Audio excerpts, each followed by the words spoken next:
So today I'm going to explain sidechain compression. This is a very useful mixing technique.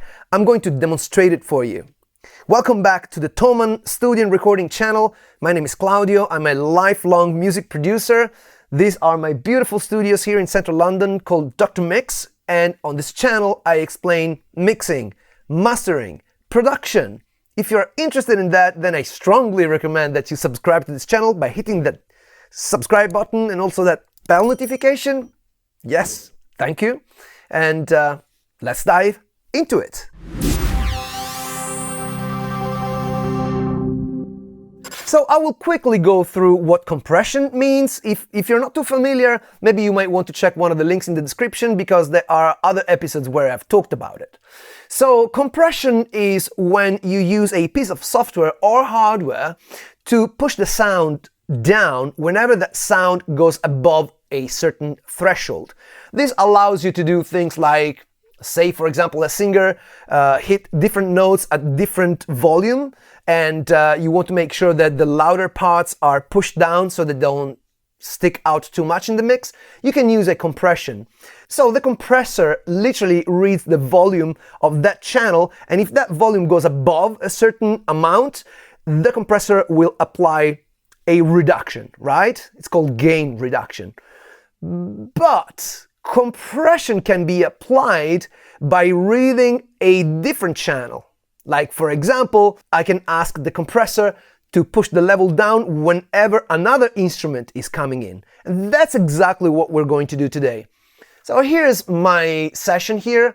I've got a kick drum here, a snare drum here, and a bass and a pad. So they sound like this.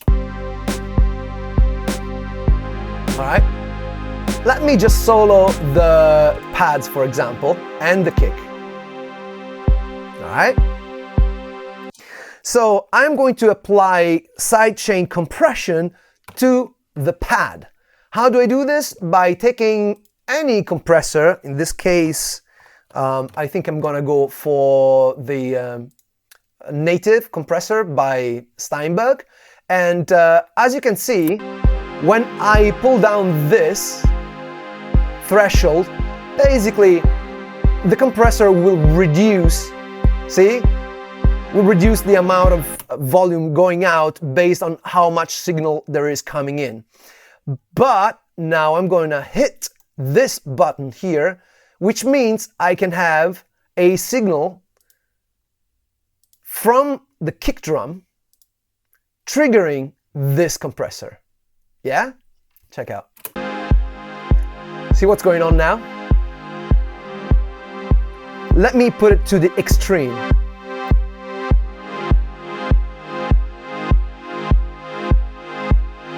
Right? So I think you can pretty much hear this, right? It's quite obvious. And I can do the same thing to the bass. For example, all I need to do is just copy this and then say, hey, how about if we do that to the bass as well? Yeah? So here's what happens. Yeah? Of course, you know, some of these hits are very close, right? Like this one's, for example. See that the compressor didn't have time to recover. You can set the release by using, for example, this one. If you use a very long release time, check what happens.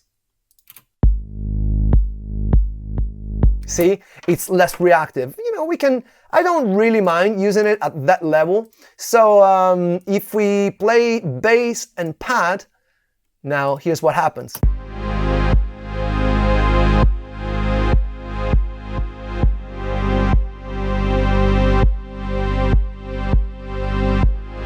It's pretty cool, isn't it?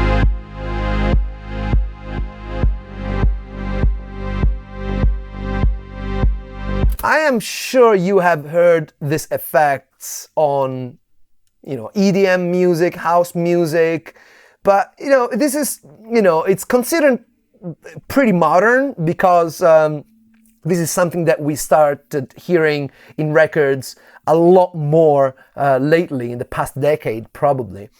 But you know, if you don't use it as an effect, you can use it also as a mixing tool. Like, for example, say that you just want the bass to get out of the way a little bit every time the kick hits, so that you avoid the building up of low end. So, for example, I can remove it from the pad and I can just use it a little bit less. Right?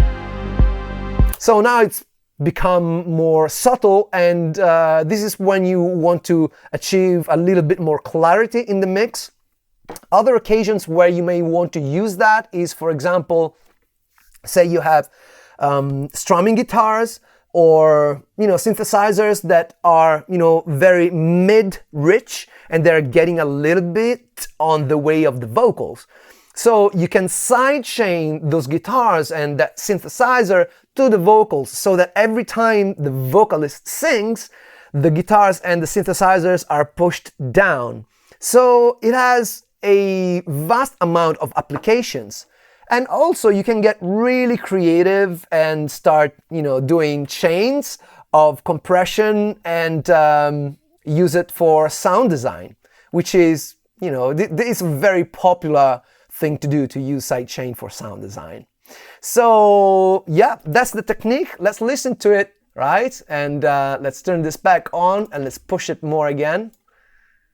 And here's our track.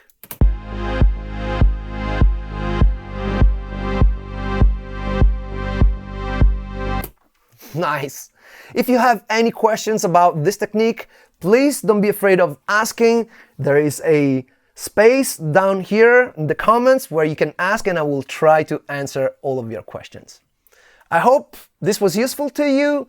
I hope you're having a great day and that you're making great music. See you next time.